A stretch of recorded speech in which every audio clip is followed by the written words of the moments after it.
SpaceX और Tesla company के मालिक एलन मस्क का मार्च पे इंसानी बस्ती बसाने की बातें भले ही लोगों को किसी सपने जैसा लगे, लेकिन ये सपना बहुत जल्द हकीकत में तब्दील होने वाला है। एलन मस्क का कहना है कि साल 2050 तक वो मार्च पे इंसानी बस्ती बसाएंगे। वैसे एलन मस्क की मार्च कॉलोनाइजेशन की इस बात पे लोगों ने तब यकीन किया जब नासा ने भी स्पेसएक्स के मार्च कॉलोनाइजेशन के मिशन में शामिल होने का फैसला लिया। लेकिन दोस्तों, अब सवाल ये आता है कि अर्थ से 6 करोड़ 20 लाख किलोमीटर दूर एक बंजर जमीन पे इंसानी बस्ती आखिर कैसे बनाई जाएगी, और फिर नासा और स्पेसएक्स कंपनी इंसानों के रहने लायक हर सुख सुविधा से भरे इस अर्थ को छोड़ मार्च पे क्यों इंसानों की बस्ती बसाना चाहते हैं, जबकि मार्च पे ना तो ऑक्सीजन है ना ही पानी। तो आखिर इंसानों के जिंदा रहने के लिए सबसे ज्यादा इम्पोर्टेंट चीजों के बिना कैसे मार्च पे इंसानी बस्ती बनाना पॉसिबल होगा। तो दोस्तों, आज की हमारी इस खास वीडियो में हम इन्हीं सब विषयों के ऊपर चर्चा करेंगे, तो हो सके तो वीडियो को एंड तक जरूर देखें। अभी आपके मन में ये ख्याल तो जरूर आ रहा होगा कि आखिर हम क्यों इतने हरे भरे और खूबसूरत धरती को छोड़ रहने के लिए दूसरे ग्रहों की खोज कर रहे हैं। तो दोस्तों, बात कुछ यूँ है कि वैज्ञानिकों के मुताबिक जब से हम इंसानों ने पेट्रोल, डीजल और गैस का इस्तेमाल शुरू किया है, तभी से धरती का तापमान बढ़ता ही चला जा रहा है, और भविष्य में एक समय ऐसा भी आएगा कि धरती का तापमान इतना ज्यादा बढ़ जाएगा कि यहाँ किसी भी जानदार चीज का रहना नामुमकिन हो जाएगा। एक रिपोर्ट के मुताबिक ये बात सामने आई है कि हर 10 सालों में धरती का तापमान 0.16% तक बढ़ता ही जा रहा है, और अगर ये सब यूं ही चलता रहा तो एक समय ऐसा भी आएगा कि अर्थ के जिन गर्म इलाकों में आज इंसान रह रहे हैं, वहाँ उनका रह पाना नामुमकिन हो जाएगा। सिर्फ इतना ही नहीं, तापमान के बढ़ने से आर्कटिक रीजन के सारे बर्फ पिघल रहे हैं, जिनके कारण स्वरूप धरती पे आए दिन बाढ़, तूफान और सुनामी का खतरा भी बढ़ता ही जा रहा है। इन फ्यूल्स के इस्तेमाल से हो रहे पोल्यूशन की वजह से धरती की ओजोन लेयर में भी छेद हो चुकी है, जिस कारण सूरज से निकलने वाली खतरनाक अल्ट्रा वायलेट रेज धरती के वातावरण में प्रवेश कर रहे हैं, और जो इंसानों के लिए जानलेवा है। वैज्ञानिकों के मुताबिक एक तरफ बढ़ती पोल्यूशन और दूसरी तरफ सूरज की खतरनाक रेडिएशन का खतरा, कुल मिलाकर आने वाले भविष्य में हमारी धरती रहने के लायक नहीं बचेगी। और इसी चीज को मद्देनजर रखते हुए हम इंसान अपने रहने के लिए दूसरे घर की तलाश कर रहे हैं। लेकिन फ्रेंड्स, अब ये सवाल उठता है कि आखिर मार्च ही क्यों, कोई और प्लेनेट क्यों नहीं? वैसे हमारे सौर मंडल में तो और भी कई सारे प्लैनेट्स मौजूद है, तो फिर मार्च को ही क्यों इतना इम्पोर्टेंस दिया जा रहा है? वैसे अगर हम देखें तो सौर मंडल में धरती के 2 पड़ोसी ग्रह हैं, जिनमें से एक है वीनस और दूसरा है मार्स। जो कि वीनस सूरज से काफी करीब है, इसलिए वीनस का तापमान इतना ज्यादा है कि जहाँ जिंदा रह पाना नामुमकिन है। वहीं दूसरी तरफ हमारे पड़ोसी ग्रह मार्स पे तो गर्मी नहीं है, लेकिन यहाँ ठंड धरती के आर्कटिक क्षेत्रों से भी ज्यादा है, जो कि करीब -100 डिग्री सेल्सियस से भी ज्यादा होते हैं। ऐसा नहीं है कि सिर्फ जमा देने वाली ठंड ही हम इंसानों के लिए मुसीबत बन सकती है, बल्कि मार्स पे तो ना ही पानी है और ना ही ऑक्सीजन। इसका मतलब ये कि मार्च पे हम इंसानों के जिंदा रहने के लिए प्राइमरी चीजें ही मौजूद नहीं है। बावजूद इन सब के नासा और एलन मस्क के पास क्या प्लान है जिससे कि वो मार्च पे इंसानी बस्ती बसाएंगे और वहाँ इंसानों को जिंदा भी रख पाने में सक्षम होंगे? तो आइए इस विषय पर विस्तार से चर्चा करते हैं। एलन मस्क के प्लान के अनुसार साल 2026 तक इंसानों की एक टीम को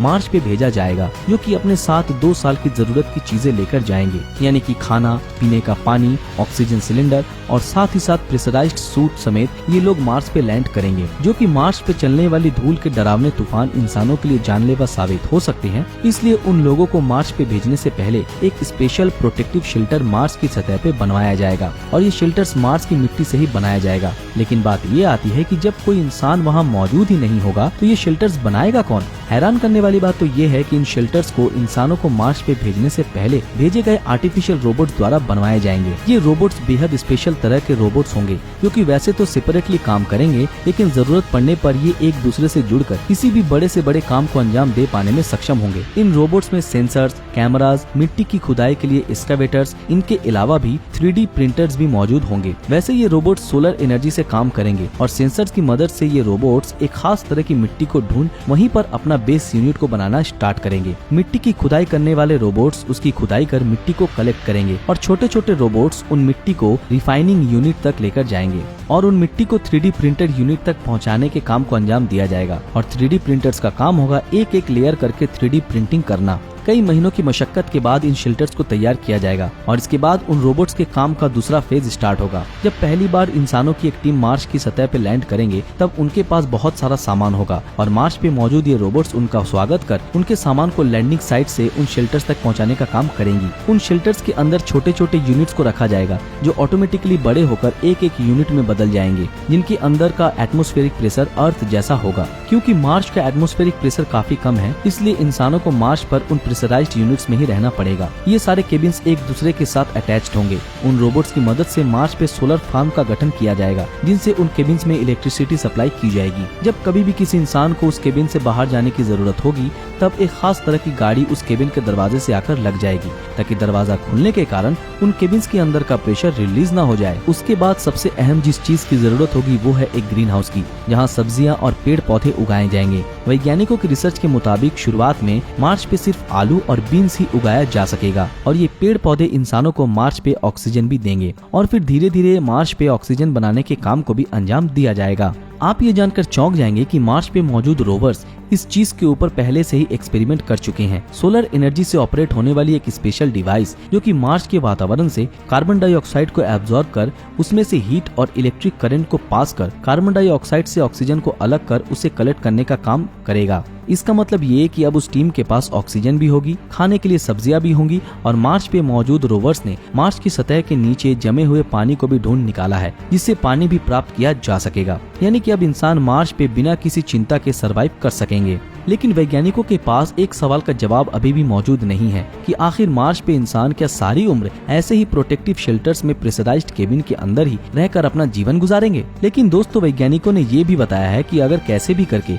मार्स के तापमान को बढ़ाया जा सके, तो हो सकता है कि भविष्य में 100 या 200 सालों बाद मार्स भी धरती जैसा जीवन के अनुकूल हो सकता है, तो मार्स में भी जीवन पनप सकता है। और दोस्तों, इस चीज को लेकर तरह तरह के लोग तरह तरह की आइडियाज दे रहे हैं, जिनके बारे में सुनकर आप चौंक जाएंगे। मार्गरिटा मरिनोवा नामक एक स्टूडेंट ने ये आइडिया दिया है कि मार्स पे उन रोबोट्स की मदद से फैक्ट्रियां बनवाई जाए, जिनका काम होगा दिन रात बिना रुके धुआं प्रोड्यूस करना, और ये धुआं मार्स पे भी ग्लोबल वार्मिंग के कारण बनेगा, और मार्स का तापमान भी धरती की तरह ही बढ़ने लगेगा। एलन मस्क ने भी मार्स के तापमान को बढ़ाने के लिए बहुत ही अद्भुत आइडिया दिया है, और वो ये कि मार्स पर न्यूक्लियर बॉम्ब्स का विस्फोट किया जाए। उनके मुताबिक अगर हम मार्स पे 10,000 के आसपास न्यूक्लियर बॉम्ब्स का विस्फोट करते हैं, तो वहाँ का तापमान भी बढ़ने लगेगा, और वहाँ मौजूद बर्फ भी पिघलने लगेंगे, और जल्द से जल्द मार्स भी इंसानों के रहने लायक बन जाएगा। एलन मस्क और नासा के प्लान के मुताबिक साल 2026 में इंसानों की टीम को मार्स पे भेजा जाएगा, और हर 2 साल के डिस्टेंस में जब अर्थ और मार्स एक दूसरे के सबसे करीब होते हैं, तो छोटे छोटे टीम्स में लोगों को मार्स पे भेजा जाएगा, और ऐसे करके साल 2050 तक मार्स पे 10 लाख लोगों को बसाने का प्लान बनाया जा रहा है। और साथ ही साथ मार्स के तापमान को बढ़ाने के बारे में भी रिसर्च की जा रही है, और उनके मुताबिक आने वाले 100 या 200 सालों में वो मार्स को भी धरती की तरह ही एक हैबिटेबल प्लेनेट बनाने में कामयाब होंगे। तो दोस्तों, अब आपको क्या लगता है कि एलन मस्क और नासा का मार्स पे इंसानी बस्ती बसाने का ये सपना कभी साकार हो पाएगा, या ये सपना बनकर ही रह जाएगा?